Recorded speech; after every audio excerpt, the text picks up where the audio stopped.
All right. Thanks for being here today. All HMIS users are required to complete this training to maintain their HMIS license. We take this training very seriously and want all ClientTrack users to understand their responsibilities. The information provided in this training is all based on the most recent data standards set forth by HUD. The HMIS data team knows how busy you are and how much you all have on your plates, and we know that your jobs can be incredibly challenging, so we appreciate you taking the time to be here to help us improve our COC's data quality. Having that said, I want us to make good use of this time investment. This webinar is incredibly important, and we ask that you all stay for the entire time so that we can make sure you are up to date on current HMIS practices, and also that we make good use of this time that we've carved out for each other. Hey, Lindsay, can you speak up just a little bit? Sure.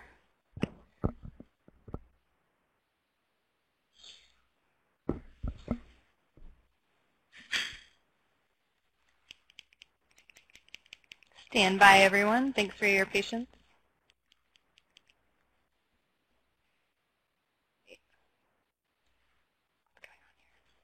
Mm-hmm.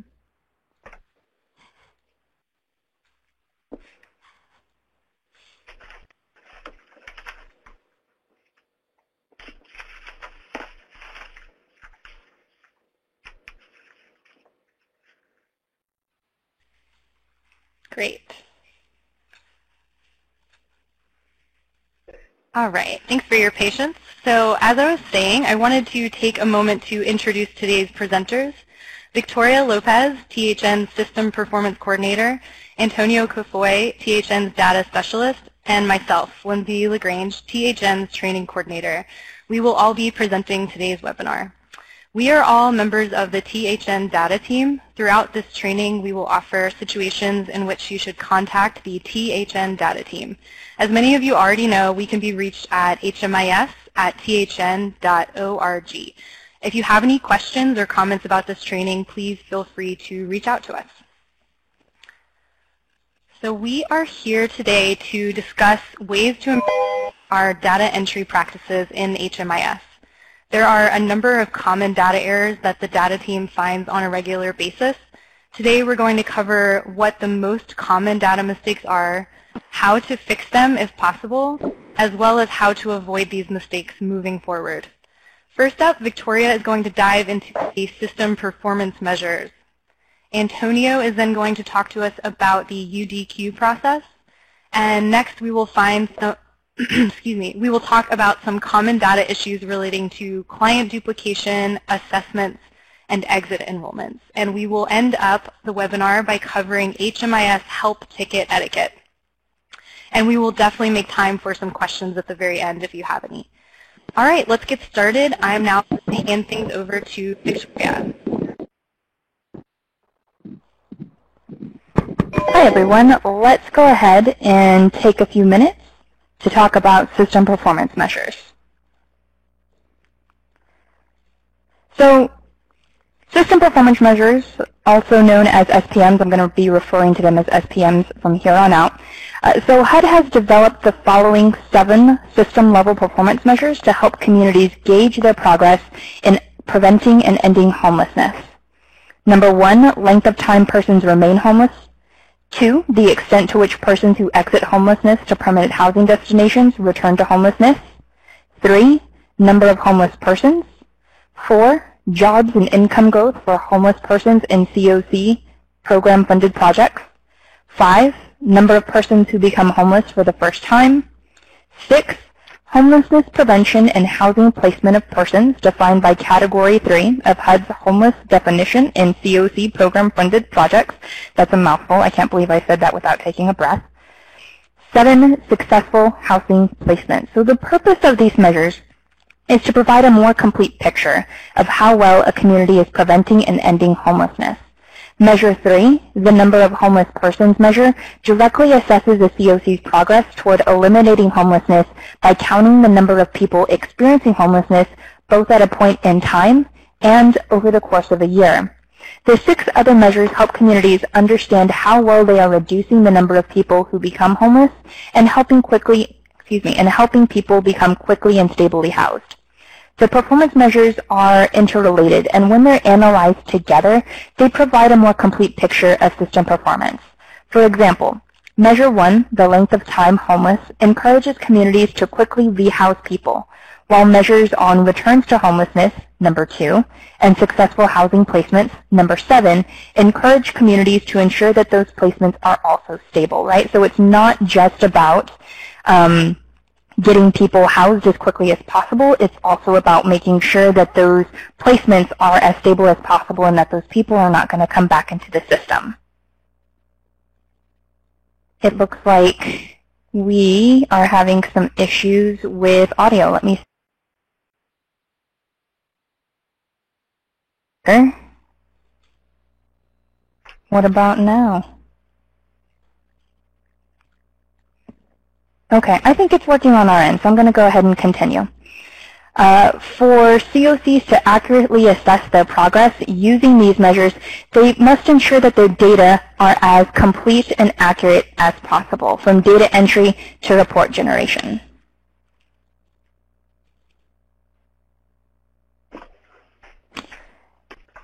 Okay. What elements are considered for system performance measures, SPM? So each measure looks at a specific set of data elements. However, the following data elements are used in SPMs as a whole. You'll notice that these data points are not necessarily demographic data, and there are a few of these that you don't enter from your end, like project type, method for tracking emergency shelter utilization, and federal partner programs and components. Those are set up by the HMIS team on the back end of the system. And if you have any questions about your own setup, please don't hesitate to get in touch with us, and we'll take a look at what you have. A handful of these elements are also going to be starring in other reports. Some of them that you may be familiar with if you've run APRs, if you've run CAPERs, even if you've run UDQs, right? A lot of these data elements are pulled into those reports. And so everything in HMIS, all of that data you're entering, it's pretty much interrelated, interconnected, and it all works together. Let's move on. So there are only certain project types that are considered for SPMs, and not all of these project types are considered for each measure. They are emergency shelter, safe haven, which we do not have in the COC, transitional housing, street outreach, permanent supportive housing, and rapid rehousing. The chart on the right gives you an idea of the project groupings for each measure. So you can see that for Measure 1, we look at emergency shelter and transitional housing. But for Measure 4, we look at transitional housing, rapid rehousing, and PSH for COC-funded projects. So it's good to keep in mind what project types you have and what measures those projects are likely to get pulled into.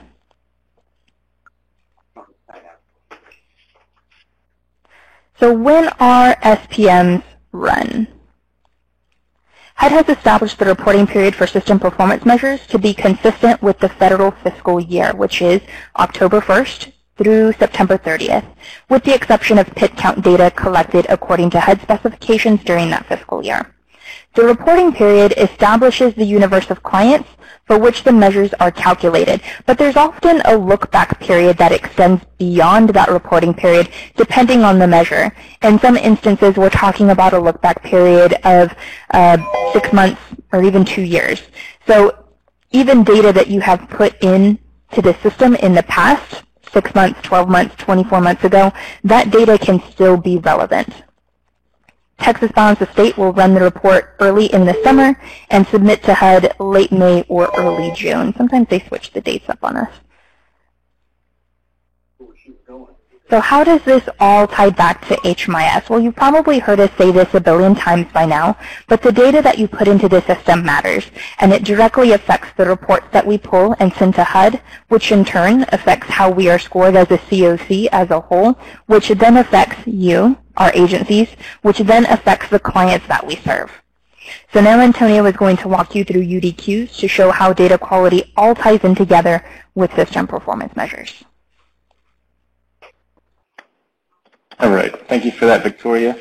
So as Victoria had mentioned, SPMs play a pretty important role, especially when it comes to reporting the HUD.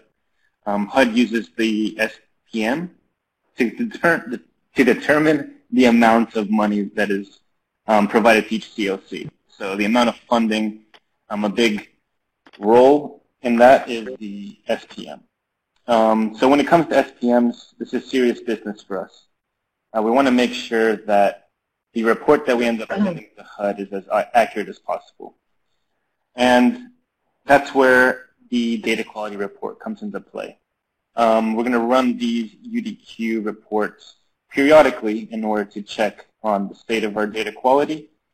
And that way, whenever we do finally send in the SPM report, it's as accurate as possible, right? So an example of a data quality issue, this is probably one everyone's run into at some point, but let's say there's a record where one of the dates to the assessments is inaccurate, or maybe some data element is missing in an assessment.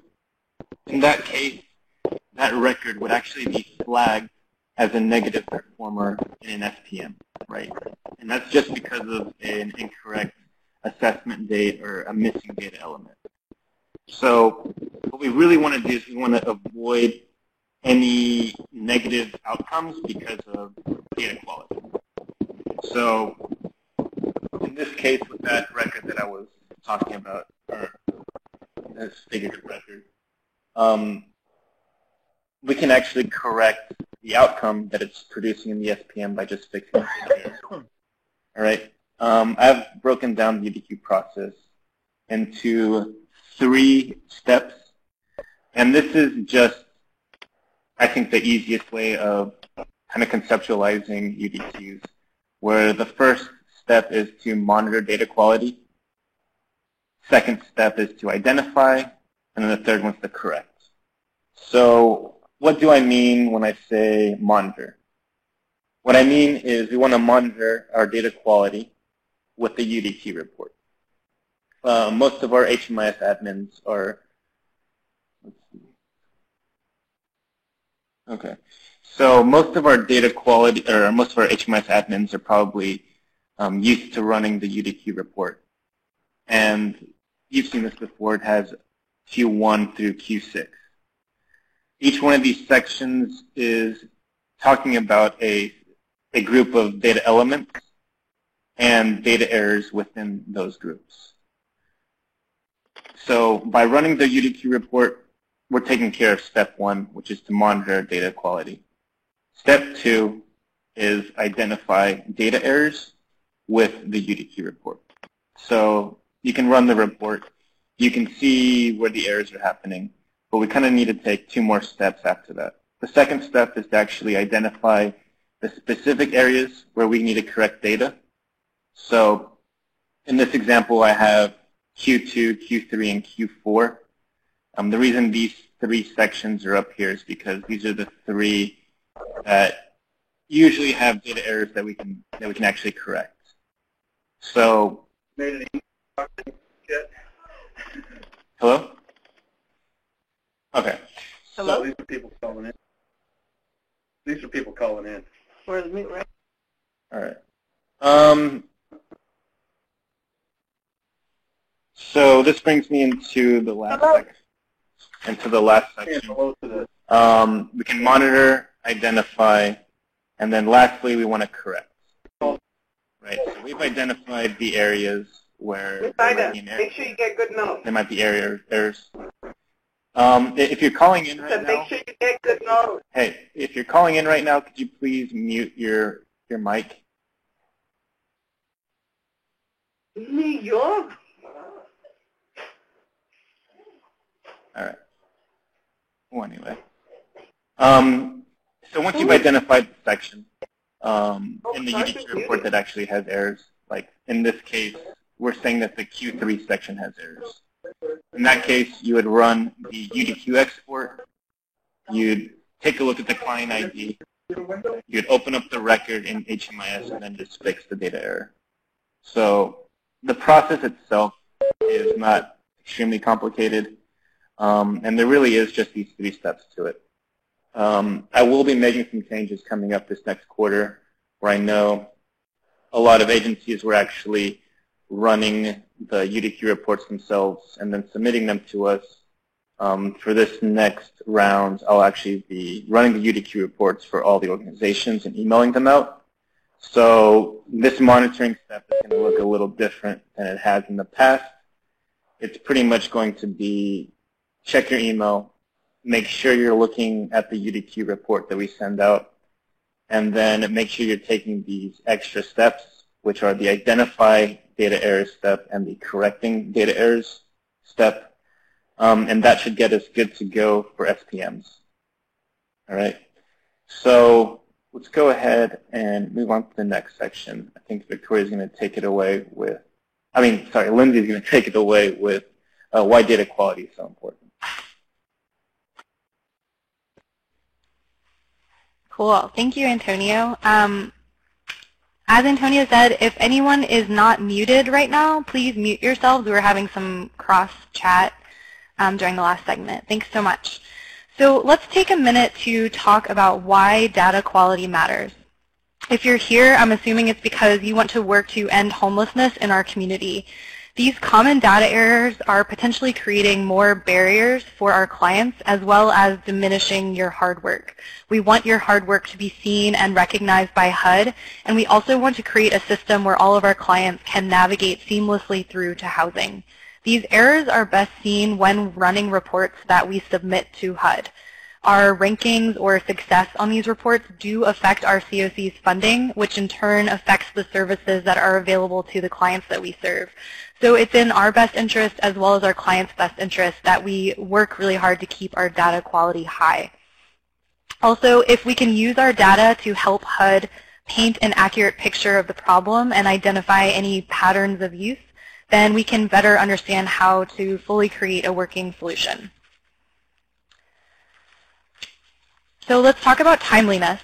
Data entered in a timely manner can reduce human error significantly. That occurs when too much time has elapsed between data collection and the data entry. The bottom line is it's really easy to forget things like dates, services, etc.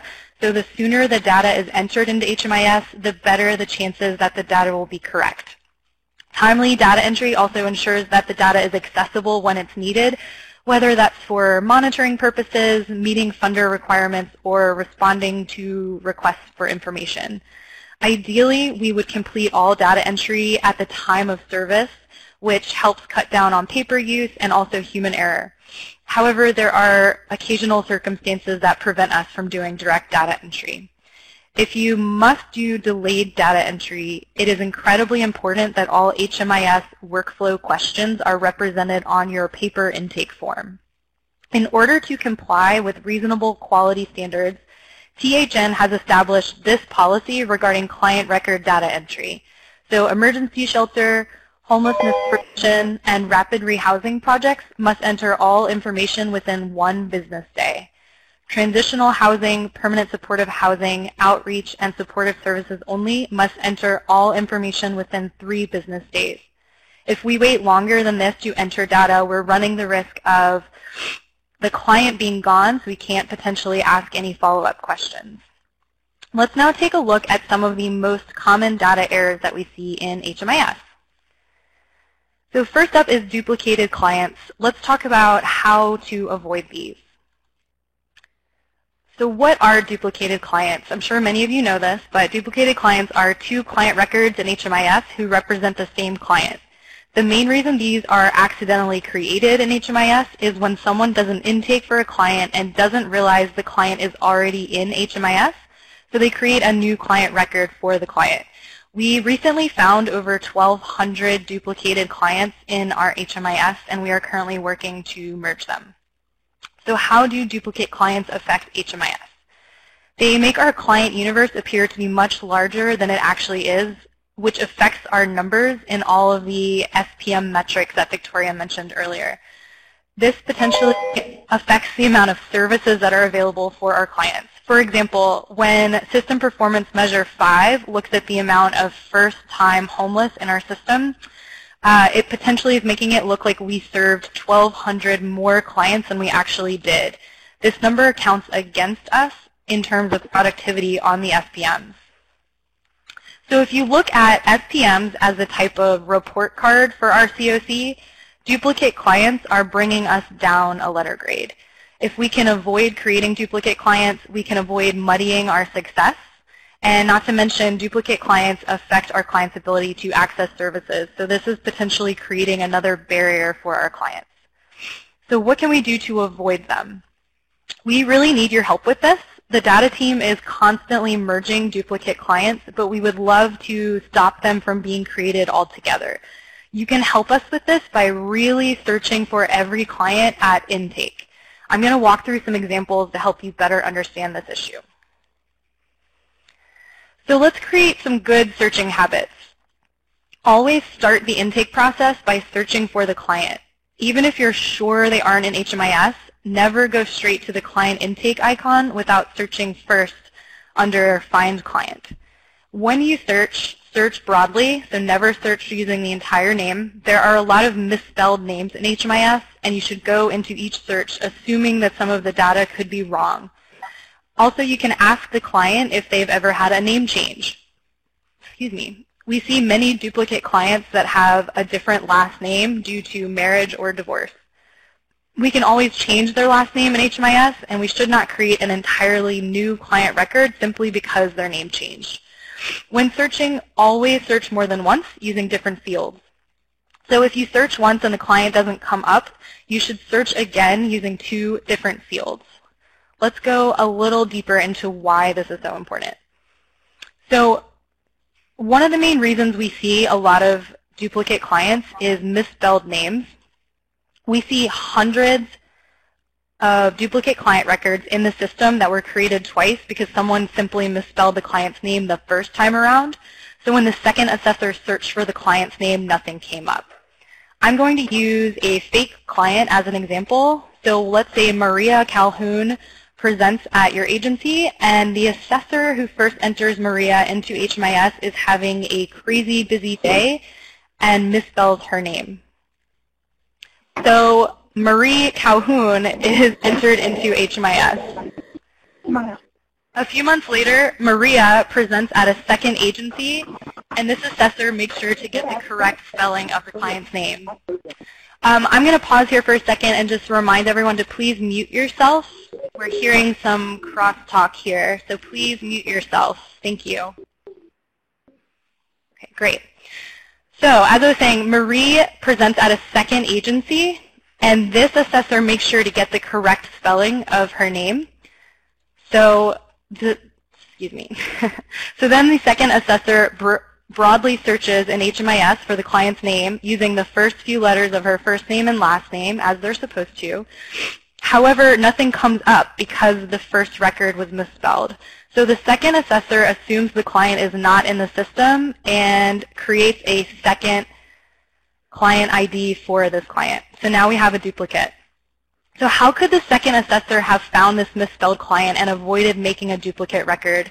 You probably noticed that the first and second assessor seem to get the birth date and social security number correct for the client. So the second assessor could have searched using either of those fields and found this misspelled client. So we really need to do 2 things. We need to take time to make sure we're getting all of our information correct. And we also need you to sort of assume that there is potentially bad data in HMIS and aggressively search for your client. Most of the time, date of birth and social security number are a safe bet to search with. If you do find a client in HMIS that has wrong information, we can always change that information instead of creating a new record. So let's all take about 1 minute, if you can, to really look for that client so that we are cutting down drastically on the number of duplicates that we see. Having that said, duplicates happen, and y'all have been really great at helping us find them and merge them, and we really appreciate it. These 2 fictional clients are an example of another issue that we are seeing a lot in HMIS. As you can see, these 2 clients have the same birth date as well as the same social security number. That would imply that it's a duplicate, but they have the exact same name. I'm sorry, they have very different names, and their client ID is only off by 1 number. So that tells us that these 2 records were made back to back. I believe what is happening here is that an HMIS user was doing some backdated data entry and entered in one of these clients' birthdays and social security numbers twice for 2 different people. we really need to take our time to make sure that the client information is correct. There's really not much that the data team can do with records like these besides contact the organization that created them and try and figure out what happened. So if you can, always double check your work. So what do we do with these duplicates? If you search for a client during an intake and find that they are already in HMIS but their record includes incorrect data, you should confirm that it's the same person and then edit the client information to reflect correct data once you are taken to that client's basic client information page. If you find 2 duplicate client records already in HMIS and they're definitely the same person, then you should send them to the data team to be merged.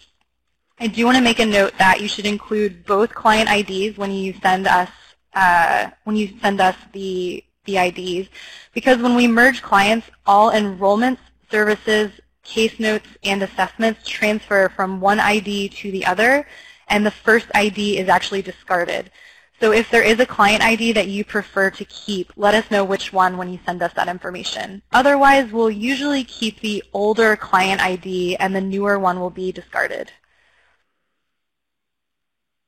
The second most common type of data error that we see in HMIS is assessments. There are multiple types of assessments, so let's dive into each type and see what the individual issues are. Let's start by walking through the Universal Data Assessment 3.917. These first 5 questions can be interpreted multiple ways, so let's make sure we really understand what they're asking. According to the HMIS data standards, the first question, type of residence, is asking you to is asking for you to pick the type that most closely matches where the client was living prior to the project's start. So you could ask, where were you just before you entered our program? The second question, relating to length of stay, is asking how long did you start staying in that place? So for instance, if the type of residence was place not meant for habitation, it's asking how long were you in that place not meant for habitation. The third question can be misinterpreted often, so I want to make sure that everyone really understands what it's asking. Approximate date homelessness started is asking about this specific instance of homelessness. So we're not asking for the first instance of homelessness this client ever experienced. The fourth question, number of times on the street, is asking how many times have you been literally homeless in the past 3 years? And the fifth question, total number of months, is asking how many cumulative months has the client been in a literal homeless situation in the past 3 years. So we ask these questions because we need to get a clearer picture of the client's housing history and their official breaks in homelessness. So think about it like this. This is an assessment for a particular enrollment for this client, so we want to focus on this particular instance of homelessness, not necessarily tell a life story for the client. Annual assessments are required for every client that is enrolled in your program for over 1 calendar year, even if there have been no changes to the client's information. They must be completed every year that your client is enrolled in your program. So if your client has been enrolled for 3 years, we should see 3 annual assessments, 1 for each year. If possible, do an annual assessment on the exact anniversary date. If that's not possible, then it is acceptable to create an annual assessment 30 days before the enrollment anniversary or 30 days after the enrollment anniversary. Excuse me. If we fail to do this for a client, it will show up as an error on reports that are submitted to HUD.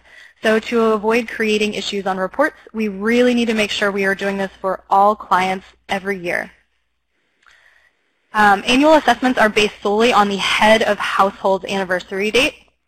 And if this sounds challenging to keep up with, try to create a system that works for you and can help you keep track of this. Perhaps you put your client's anniversary dates into a calendar as a reminder of when to do annual assessments.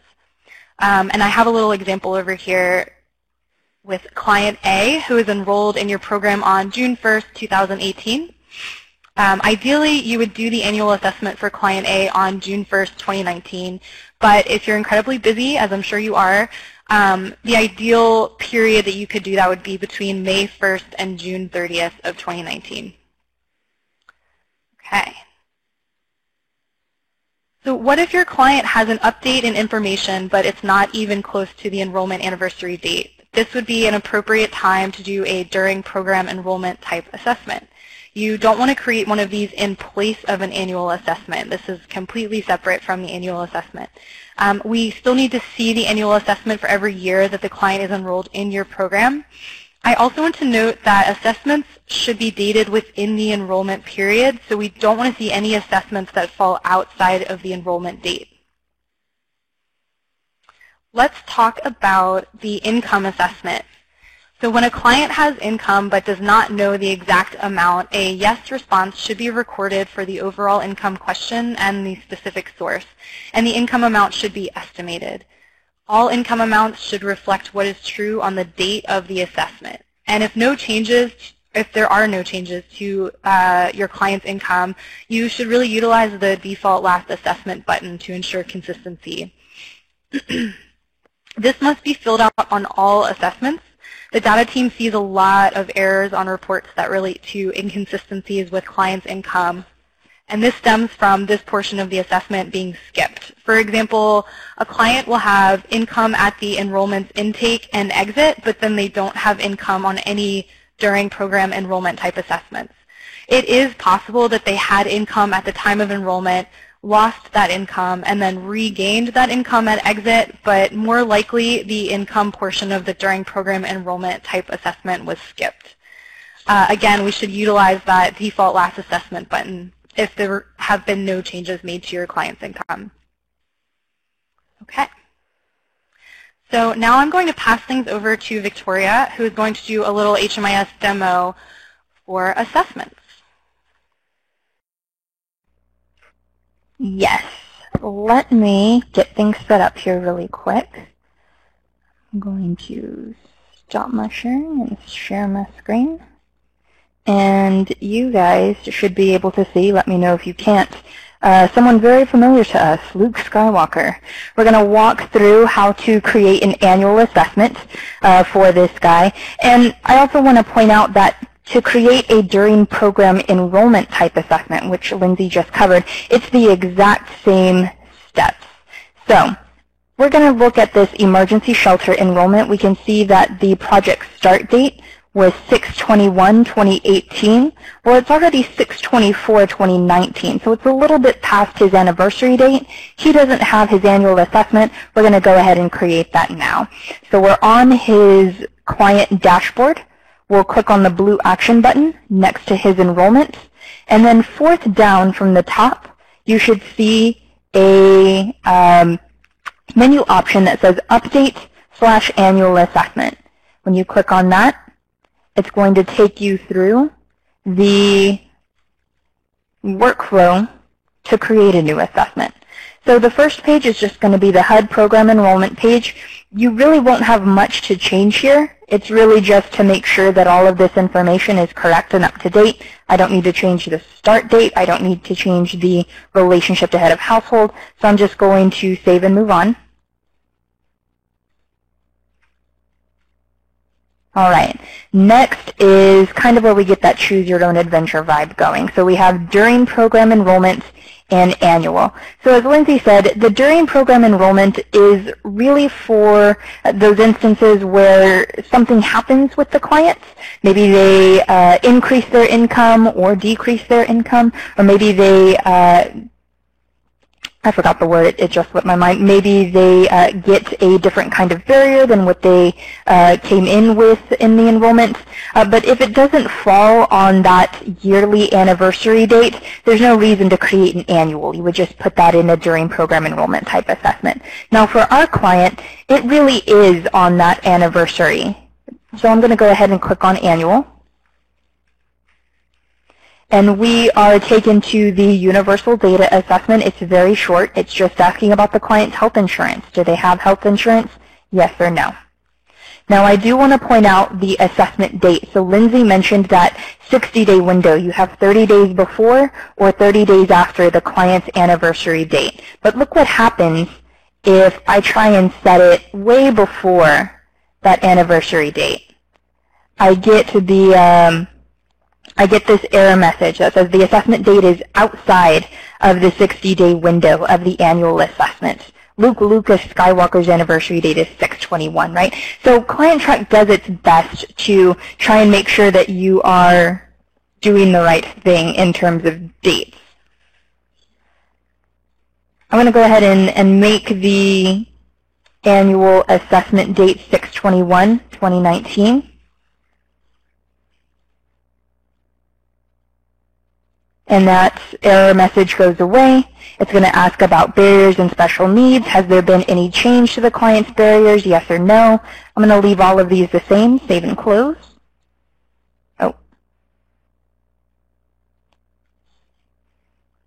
Oh, my bad.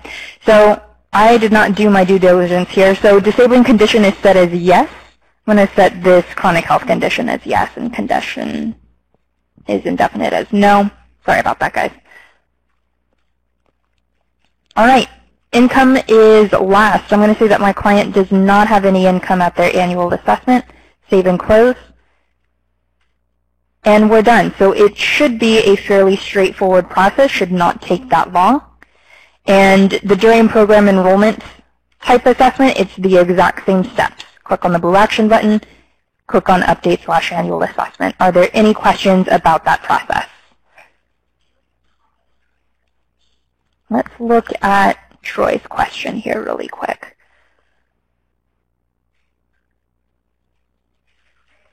If the client gets a second job, how can this be shown on an update assessment?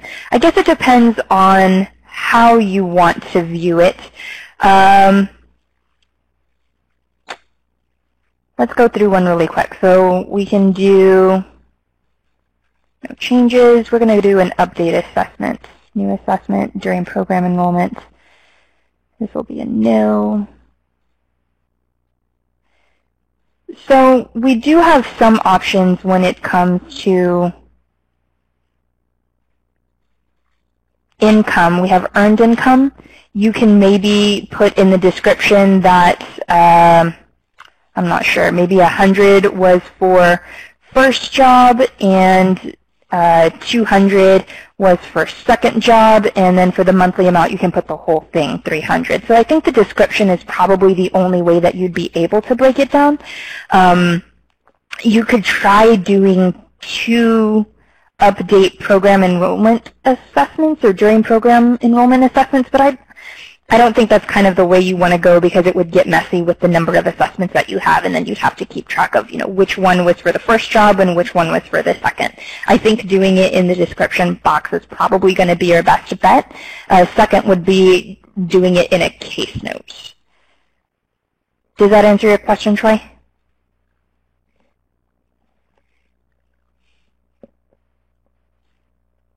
And then Michelle Yates is asking, if I have to close the enrollment on June 30th and then enroll them back on July 1st, the new assessment date would be July 1st.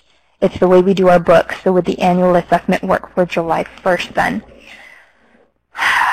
Michelle, let me get back to you with that specific question. I think I'm going to have to think about that a little more. All right, is there anything else?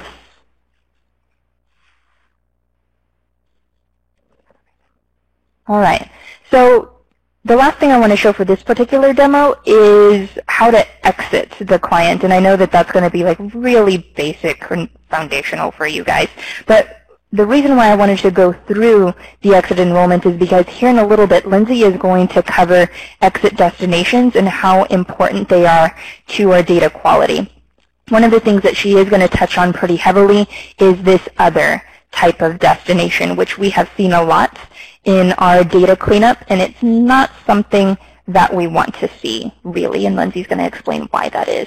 But I just wanted to, in case you guys were not familiar with what that other destination looks like, when you click on other, you get this kind of separate field that's mandatory that you have to type in what that other destination is.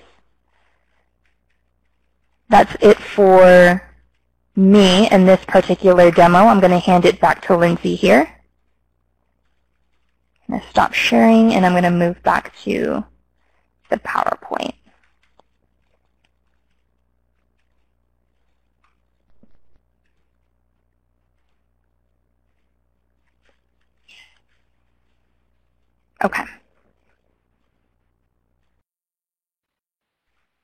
Awesome. Thank you, Victoria. All right. So the third most common type of data error we see in HMIS relates to exiting the client from the enrollment, as Victoria was just walking us through.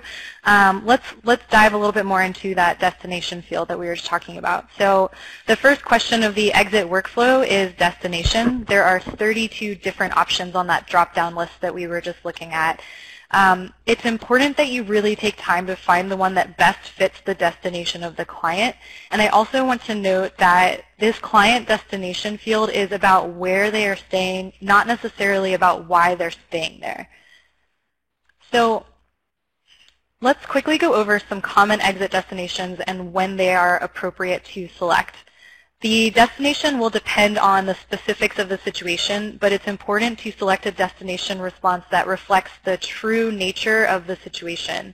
For example, clients that are exiting to school, to the military, or to certain employment opportunities may have different responses for destination depending on the specifics. So if the client is moving into a dorm or Army-supplied housing, we should put something like rental by client with other ongoing housing subsidy. This can be selected because it's consistent with the notion that these units are not owned by the client, they have conditions of tenancy, and they have a value ascribed to them. If the client is moving into housing with a relative during schooling, then we could put living with family, permanent tenure. This is consistent with the notion that the client may stay with the family members for as long as needed to complete school. As you already know, safe havens do not exist in our COC, so we should not be using this as an exit destination unless the client is moving to a safe haven in a different COC. HUD understands that often emergency shelters are not able to collect exit data. Sometimes clients leave or disappear without completing an exit interview, and those are to be recorded as no exit interview completed. I do want to note that normally we wouldn't want to see that data wasn't collected in HMIS, but this specific situation is an exception. Again, this should only be used when an exit interview was not possible with the client. And data not collected is one we want to avoid if possible. It counts towards missing data, which we don't want to see. It basically means I didn't ask. Now let's talk about the dreaded other destination that Victoria mentioned earlier. So as she said, this should be used as a last resort if the client's destination truly cannot even be loosely described by any of the other 32 available options. Any response of other as an exit destination will not count in any HMIS-based reporting as a positive. So we want your hard work to be counted as a positive in reports, and we want to avoid choosing other as a destination if we can. One thing the data team has seen a lot of is other destinations. So you'll do an exit enrollment for a client and you'll choose other as a destination, and then that client may come back to your agency later on. If you have to put other as the destination for a client and they do come back later, try and have a conversation with them about their last destination and then see if you can go back and update their last exit enrollment to be something besides other. One other thing that we see a lot of with the exit destination other is that the reason is something like client got a job and moved to Arkansas, which is great, but really we're interested in the client's living situation when they get to Arkansas. Are they going to be staying with friends, or are they going to be sleeping in their car? Any geographic information like this would actually be more appropriate in a case note. So let's assume this client that's moving to Arkansas will be staying with friends when they get there. The other destination could have been avoided by putting staying with friends. So what happens if the client leaves your agency and you exit the client from the enrollment only for that client to return a few days later? Basically, you can reopen the enrollment within 90 days of exit, but we suggest that you do this if your client returns within 1 week. This is suggested, again, if the client information has not changed since their last enrollment. It takes about 2 clicks to reopen an enrollment, so it's much faster and easier than creating an entirely new enrollment for the client. So we have an example here. Client A enters your shelter on January 1st, 2019. They then leave your shelter on the 3rd So the HMIS user exits the client from the program, but the client returns on January 6th. The HMIS user should then reopen that January 1st enrollment instead of creating a new enrollment for January 6, 2019. And Antonio is now going to do a quick little demo on how. All right, so let me go ahead and start sharing my screen.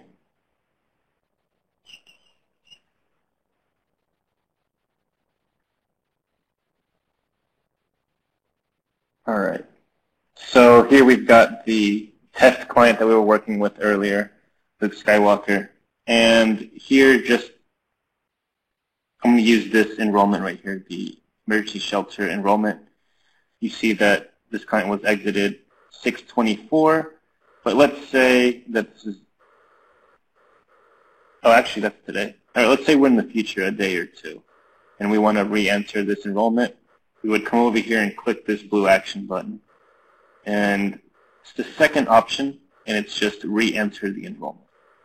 If you don't see this option right here, that means that it's gone past the window. So you can't re-enroll the client anymore. You actually have to create a new enrollment.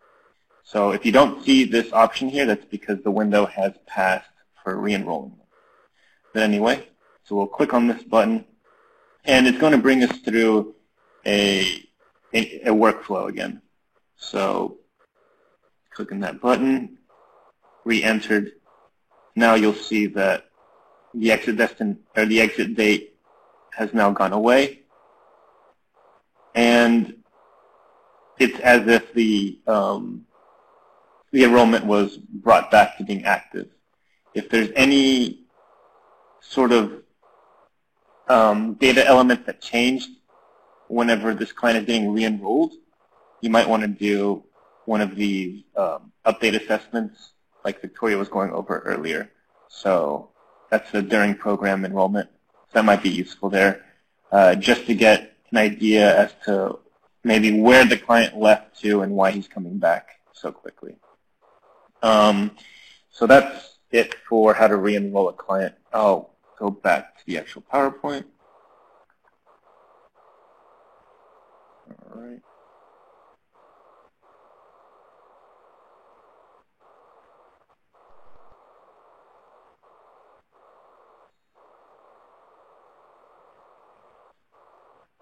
We'll let this load for a second.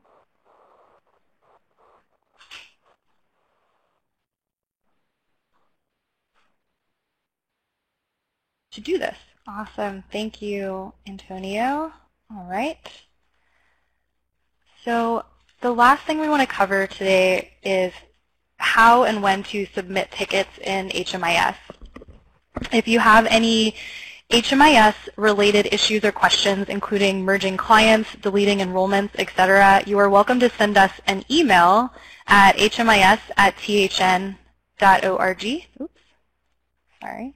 Okay. However, we do not want to ever see any specific client-level data being sent through email. So we don't ever want to see client names, dates of birth, social security numbers, anything like that. You should never send to us via email. You're welcome to send client ID numbers, enrollment dates, or program names, but please leave any identifying client information out of emails in order to ensure client confidentiality. Email is not always secure, and we don't want to put our client data in a vulnerable position. So let's say you have to send the data team some identifying client information in order to resolve an issue. You should submit a ticket in HMIS. All client-level information is safe to be sent via HMIS tickets. They are the most secure way to send client data. So you can send client names, dates of birth, social security numbers. It's much more secure than sending email. Antonio is now going to demonstrate how to send HMIS tickets, and then after that, he is going to demonstrate how you would receive a response to an HMIS ticket. All right, everyone, I'm back. And we're going to go back to sharing my screen. All right. So the first thing we want to do is we want to switch over to the home workspace. So You want to click over here.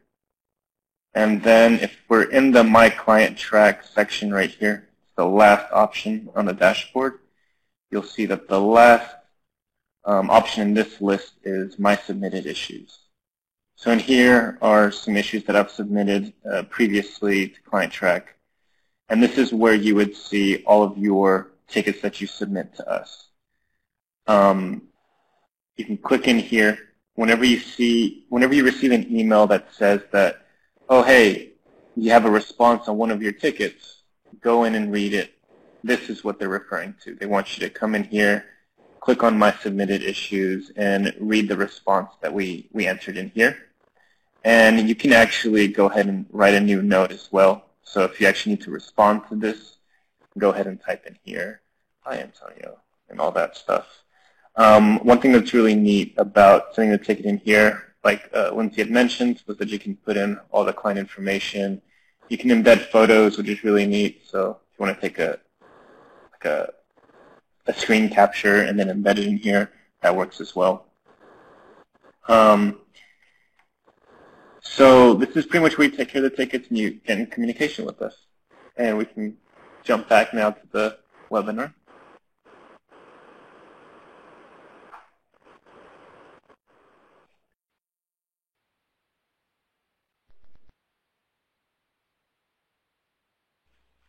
All right.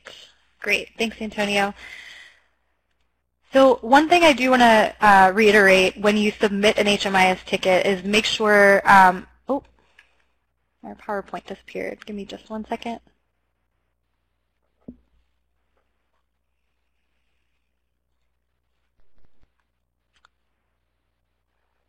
So basically, we just want to make sure when you fill out an HMIS ticket, it's going to ask for your email address, and you really want to make sure that that email address is your actual email address, because as Antonio said, you are going to receive a response via email. You'll get an email saying that you've been responded to within HMIS. So that's sort of your alert system.